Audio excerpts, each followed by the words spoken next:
is Autumn Diggs, and I'm an enrolled member of the Meherrin Nation and Bear Clan. Meherrin people are people of the water and Iroquoian people, and we are one of the 8 state recognized tribes in North Carolina. Our tribal grounds are located in Ahoskie, North Carolina.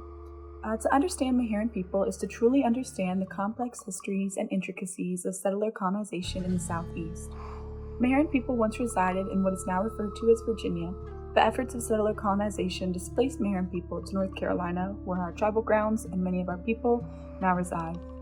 So in the early 19th century, the Virginia Racial Code was passed, as well as the Indian Removal Act.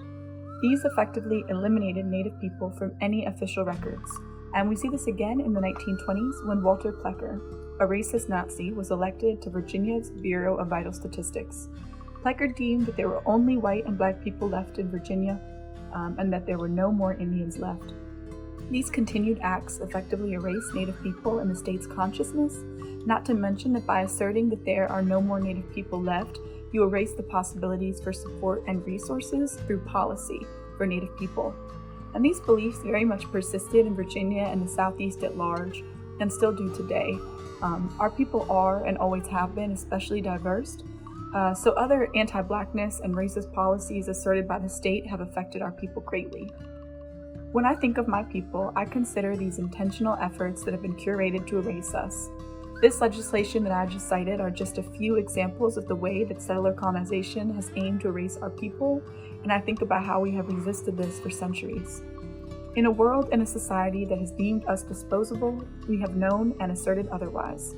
And despite and in spite of this, we continue to exist and thrive and support ourselves and communities, whether we have been formally organized or not. We continue to teach traditional practices and our histories.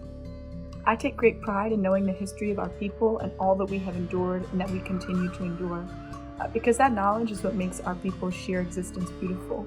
And just like other Native people, our existence is resistance. Every time I hear our history, I am proud to be a Meherrin woman and to know the extent of what my people have overcome and the ways today that we continue to resist a colonial state. Some elders urge us not to say ancestors when referencing our histories, because most of the time we're talking about our fathers, our grandmothers, our great-grandmothers. These aren't distant relations, these are our close relatives. So Native American Heritage Month for me means honoring my relatives and uplifting their stories of survival, resiliency, and being. My father went to a segregated school, my grandparents were affected by these policies. This history is not removed. One of my favorite cultural practices is the 7th generation principle.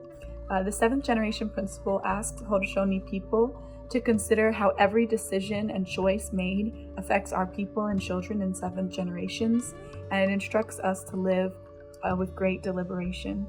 So today, I'm so proud of our language revitalization efforts. I'm proud of our virtual powwow hosted in response to the pandemic. I'm proud of our tribal council meetings, our community garden, our dedication to holding traditional ceremonies. I'm proud of Meherrin children and youth that are involved in our community.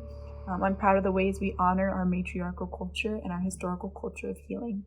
So happy Native American Heritage Month, and I hope you all take some time to visit our website, read our histories, and to look at some of the really lovely participants in our virtual powwow. Thank you.